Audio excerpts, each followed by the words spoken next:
દ્વારા અરવિંદ કેજરીવાલની ધરપકડ કરવામાં આવી હતી। સતત 2 કલાકની પૂછપરછ બાદ ઈડીએ કેજરીવાલની ધરપકડ કરી હતી। ત્યારે દિલ્હીના મુખ્યમંત્રી અરવિંદ કેજરીવાલે તેમની ધરપકડ અને ઈડીના રિમાન્ડને પડકારતા દિલ્હી હાઈકોર્ટમાં અરજી કરી હતી। દિલ્હી હાઈકોર્ટે અરવિંદ કેજરીવાલની અરજીને ફગાવી દીધી, જેમાં ઈડીને દિલ્હી લિકર પોલિસી સંબંધિત મની લોન્ડરિંગ કેસમાં તપાસમાં તેમની વિરુદ્ધ કાર્યવાહી કરવાથી રોકવાની માંગ કરવામાં આવી હતી। આ બધાની વચ્ચે આપ સમર્થકોએ ભારે હંગામો મચાવ્યો છે।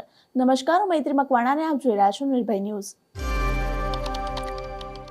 દિલ્હીના કથિત દારૂ કૌભાંડમાં સીએમ અરવિંદ કેજરીવાલની ધરપકડ કરવામાં આવી હતી। સતત 9 સમન્સ મોકલ્યા બાદ ઈડીએ 10મા સમન્સ સાથે કેજરીવાલના ઘરે પહોંચી હતી અને ત્યારબાદ તેમની ધરપકડ કરવામાં આવી હતી। ત્યારે હવે કેજરીવાલની ધરપકડ પછી આપના નેતાઓમાં ભારે રોષ જોવા મળી રહ્યો છે। તેઓ આ મામલે તેમની પ્રતિક્રિયા આપી રહ્યા છે। ત્યારે હવે ગુજરાત આમ આદમી પાર્ટીના પ્રદેશ મહિલા પ્રમુખ રેશમા પટેલનું એક નિવેદન સામે આવ્યું છે। ષડયંત્ર કરીને સત્તાની લાલચમાં કેજરીવાલને ફસાવવામાં આવી રહ્યા છે। ત્યારે વધુમાં રેશમા પટેલે શું કહ્યું, સાંભળો આ વિડીયોમાં। દિલથી કહીશ કે હા, મેં ભી અરવિંદ કેજરીવાલ, કારણ કે આખું દેશ જાણે છે કે ષડયંત્ર કરીને સત્તાની લાલચમાં મોદીજી અને ભાજપના સત્તાલાલજી રાક્ષસોએ અરવિંદ કેજરીવાલ જેવા પ્રામાણિક યોદ્ધાને જેલવાસ આપ્યો છે।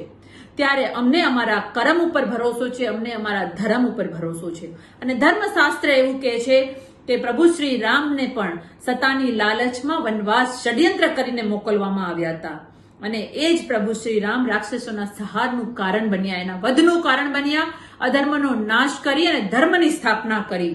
એવી જ રીતે પ્રજાતંત્રમાં લોકતંત્રના રાક્ષસોનું વધનું કારણ અરવિંદ કેજરીવાલ બનશે।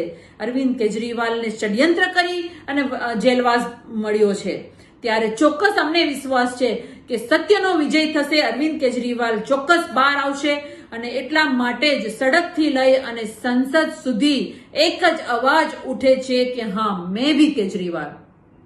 અને આ યુદ્ધ અમે લડીશું, સડકથી લઈ ન્યાયપાલિકા સુધી આ યુદ્ધ લડીશું અને જીતીને રહીશું એ વિશ્વાસ સાથે, સત્યમેવ જયતે સાથે આવો સૌ સાથે મળી અને લોકતંત્ર બચાવવાના આ લડાઈને આપણે મજબૂત બનાવીએ।